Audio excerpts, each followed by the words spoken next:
bit more. I cover the whole of Leicestershire, not just Market Harborough, and I'm jointly funded by both Health and the County Council to provide 4 education programmes for carers of people with serious and enduring mental health issues, so the sort of psychotic end of the spectrum, people who would be under a psychiatrist, who might have a community psychiatric nurse, and who you might expect them to be, to be ill maybe more than once in their life.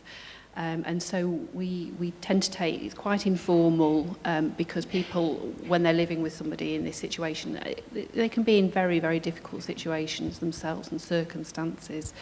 So we try to keep it informal, and it's just small groups of carers, and we run an 8-week course 4 times a year around the county. And what impact does that have on carers?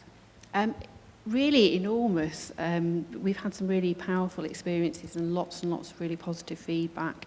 I think, people don't really want to get close up to mental illness.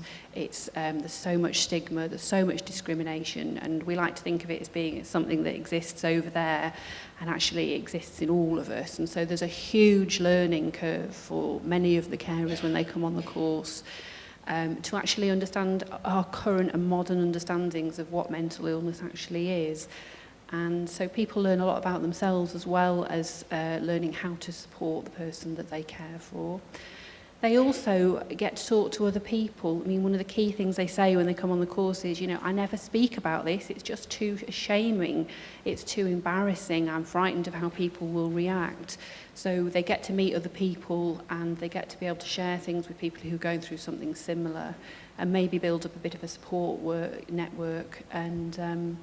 And also we give them lots of coping strategies, lots of new skills, lots of new ways of managing, and to enable them and to go forward in that role.